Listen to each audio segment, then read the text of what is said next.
এ ব্যাপারে জানাতে কলকাতা থেকে সরাসরি যুক্ত হচ্ছেন শুভজিৎ পুতুতুন্ডু ও পাকিস্তান থেকে যুক্ত হচ্ছেন স্থানীয় গণমাধ্যম কর্মী নিগার দিলনাহার। শুরুতেই চলে যাচ্ছি শুভজিতের কাছে। শুভজিৎ, ঘটনাস্থল থেকে মাত্র 1 কিলোমিটার দূরে ছিল সেনা ক্যাম্প, তারপরও এক এক করে পরিচয় শনাক্ত করে এই হত্যাযজ্ঞ চলে। এ বিষয়ে কি আগে থেকে কোনো ধারণাই ছিল না গোয়েন্দা সংস্থার কাছে?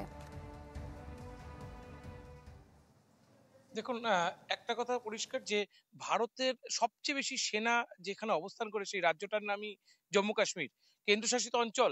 সেখানকার নিরাপত্তা যে ব্যবস্থা সেটা কিন্তু সম্পূর্ণ কেন্দ্রের যে স্বরাষ্ট্র মন্ত্রক, সেই স্বরাষ্ট্র মন্ত্রক অমিত শাহের দপ্তর তারা নিয়ন্ত্রণ করে। ফলে এই ঘটনায় কোনোভাবে বলা যাওয়ার কোনো একেবারে অজুহাতই নেই কেন্দ্রের কাছে যে তাদের নিরাপত্তার কোনো রকম গাফিলতি ছিল। এবং নিরাপত্তা গাফিলতি যেখানে বলা হচ্ছে যে ৫ থেকে ৬ জন আততায়ী তারা কিন্তু বারবার এই এলাকা রেকি করেছে, অর্থাৎ সেনা অবস্থান আছে কিনা, পুলিশি অবস্থান আছে কিনা, সেখানকার নিরাপত্তা ব্যবস্থা ঠিক কতক্ষণ পরে সেখানে পুলিশ উপস্থিত হতে পারে, এই গোটা ঘটনা রেকি করছে তারা বেশ কিছু সময়। এবং তারপরেই কিন্তু এই হামলার ঘটনা ঘটেছে।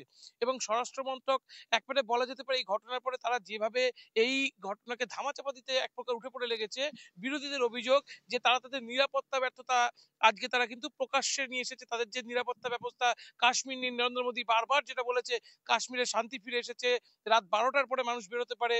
কিন্তু কাশ্মীরের প্রকৃত চেহারা, অর্থাৎ সন্ত্রাসবাদের আতুরঘর হিসেবে কাশ্মীর এখনো যেভাবে সেখানে সন্ত্রাসবাদীদের একটা আতুরঘর হিসেবে রয়েছে, সেটা কিন্তু প্রকাশ্যে বেরিয়ে আসছে। তাদের একাধিক যে স্লিপার সেল রয়েছে, পাকিস্তানি স্লিপার সেল বারবার বলা হচ্ছে, সেগুলো কিন্তু অ্যাক্টিভ রয়েছে, সেগুলো কিন্তু বারবার সামনে আসছে।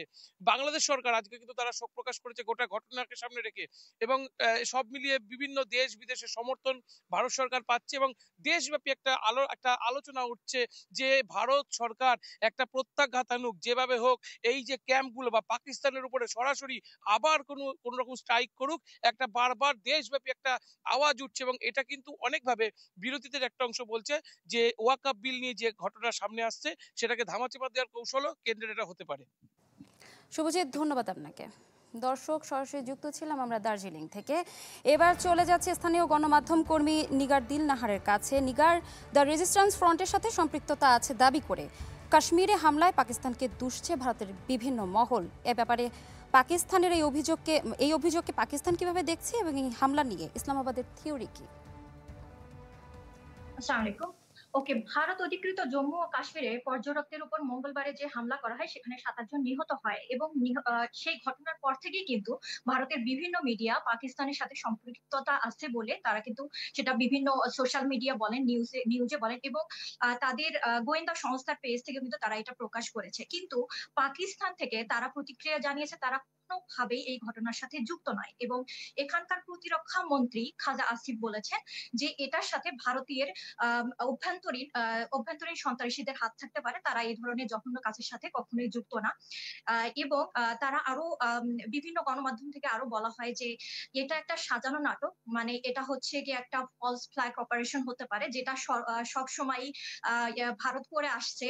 অতীতেও তারা বিভিন্ন সময় যে ধরনের হামলাগুলো হয় সব সময় তারা কোনো প্রমাণ ছাড়াই পাকিস্তানের উপরে তারা দোষারোপ করে এবং এখান থেকে আরো মিডিয়ার মাধ্যমে তারা তারা আরো বলেছেন যে আহ মাত্র ১ কিলোমিটার দূরে তাদের সেনা ক্যাম্প ছিল এবং ৯ লক্ষ তাদের সেনাবাহিনীর ৯ লক্ষ তাদের আর্মি ছিল। তো সেই তাদের ক্ষমতা, তাদের এরিয়া, তাহলে কিভাবে পাকিস্তান থেকে সন্ত্রাসীরা ওই জায়গায় প্রবেশ করে এতগুলো মানুষকে হত্যা করতে পারে? এবং সেই সাথে তারা আরো একটা প্রোপাগান্ডা চালাচ্ছে যে যাদের মারা হয়েছে তাদের নাকি জিজ্ঞেস করে করে মারা হয়েছে যে তারা মুসলমান কিনা বা তারা হিন্দু কিনা, যারা হিন্দু তাদেরকে মারা হয়েছে। তো তারা কিন্তু এই দিকটা থেকে মুসলমানদের টার্গেট করছে।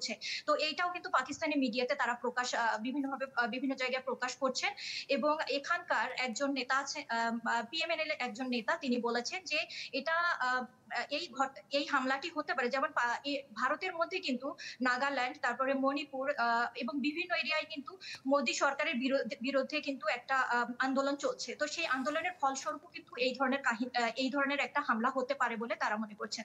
পাকিস্তান আরো বিশ্বাস করে যে এই আক্রমণ আন্দোলনটি ভারতের রাজনৈতিক এজেন্ডাকে আরো এগিয়ে নিতে সম্ভবত ভারত জনমতকে প্রভাবিত করতে বা পাকিস্তান বিরোধী মনোভাব তৈরি করতে কিন্তু তারা পাকিস্তানের বিরুদ্ধে এই ধরনের একটা প্রোপাগান্ডা চালাচ্ছে এবং আন্তর্জাতিক ফোরামে তারা হচ্ছে তাদের প্রভাব অর্জনের জন্য এই ধরনের একটা প্রোপাগান্ডা চালাচ্ছে নিগার আরেকটি প্রশ্ন ছিল আমার, সেটা হচ্ছে ভারতের ব্যাপারে পাকিস্তানের ব্যাপারে ভারত 5টি পদক্ষেপ নিয়েছে, এই ব্যাপারে পাকিস্তানের প্রতিক্রিয়া কি? পাকিস্তানের প্রতিক্রিয়া এই ব্যাপারে হচ্ছে যে তারা কিন্তু এক তো প্রোপাগান্ডা চালাচ্ছে, তারা বলেছেন যে তারা এই ব্যাপারে তারা কোনো ধরনের মিথ্যা কোনো ধরনের যে প্রোপাগান্ডা চালাচ্ছে এগুলোর সাথে তারা একদমই যুক্ত না এবং তারা নিজেদের জায়গা থেকে নিজেরা প্রস্তুত এবং তারা চাচ্ছেন যে তারা যেন যথেষ্ট প্রমাণ দিয়ে তাদের বিরুদ্ধে যে তারা কথা বলছেন সেগুলো যেন প্রমাণ করেন, তারপর তারা এটার ব্যাপারে অ্যাকশন নেবেন। ধন্যবাদ আপনাকে। দর্শক, কাশ্মীরে হামলার ব্যাপারে দার্জিলিং এবং পাকিস্তান থেকে সরাসরি যুক্ত ছিলেন আমাদের সহকর্মীরা।